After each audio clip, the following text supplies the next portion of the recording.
Hi పిల్లలు, మొదటి మాడ్యూల్లో మనం 26 అక్షరాలు అంటే లెటర్స్, వోవెల్స్ అంటే అచ్చులు మరియు కాన్సోనెంట్స్ అంటే హల్లులు, ఈ అక్షరాల పేరు ఏమిటి మరియు వాటి శబ్దం గురించి నేర్చుకుందాం. ఈ మాడ్యూల్లో మనం 3 మరియు 4 అక్షరాలతో ఏర్పడే పదాలను చదివే పద్ధతి గురించి నేర్చుకోబోతున్నాం.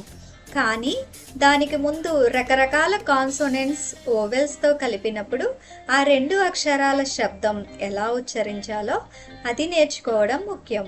జాయినింగ్ కాన్సోనెంట్స్ టు ఓవెల్ ఏ. మొదటి అక్షరం బి.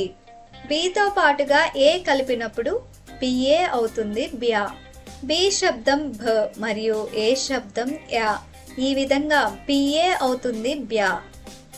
అదేవిధంగా సిఏ. సి యొక్క శబ్దం ఖ మరియు ఏ శబ్దం యా. సిఏ అవుతుంది క్యా. తరువాతి అక్షరం డి. డిఏ. డి యొక్క శబ్దం డ, ఏ శబ్దం యా. డిఏ అవుతుంది డ్యా. జాయినింగ్ కాన్సోనెంట్స్ టు ఓవెల్ ఈ.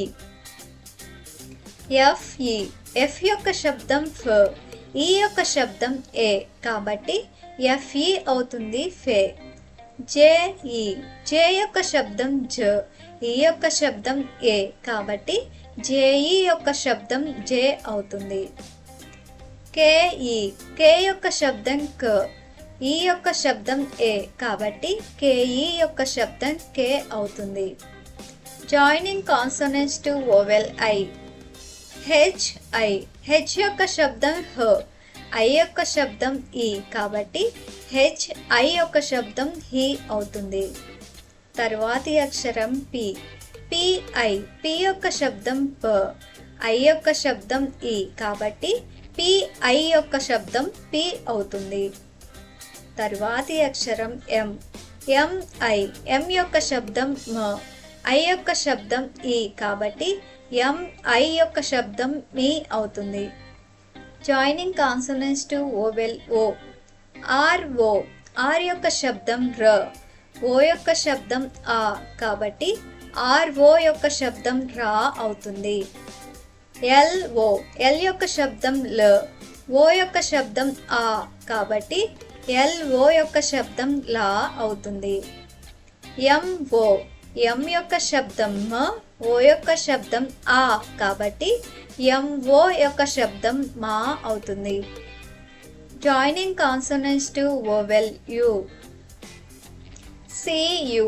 సి యొక్క శబ్దం ఖ, యు యొక్క శబ్దం ఆ కాబట్టి సియు యొక్క శబ్దం క అవుతుంది. తరువాతి అక్షరం డియు. డి యొక్క శబ్దం ఢ, యు యొక్క శబ్దం ఆ కాబట్టి డియు యొక్క శబ్దం డ అవుతుంది. తరువాతి అక్షరం చూద్దాం. ఎఫ్యు.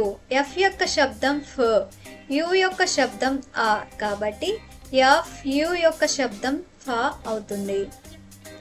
పిల్లలు 3 లేదా 4 అక్షరాలతో ఏర్పడిన శబ్దాలను సులువుగా చదవడానికి మనం వివిధ కాన్సోనెంట్స్ ఓవెల్స్తో కలిసినప్పుడు వాటి శబ్దం ఏమిటో తెలుసుకోవడం చాలా ముఖ్యం.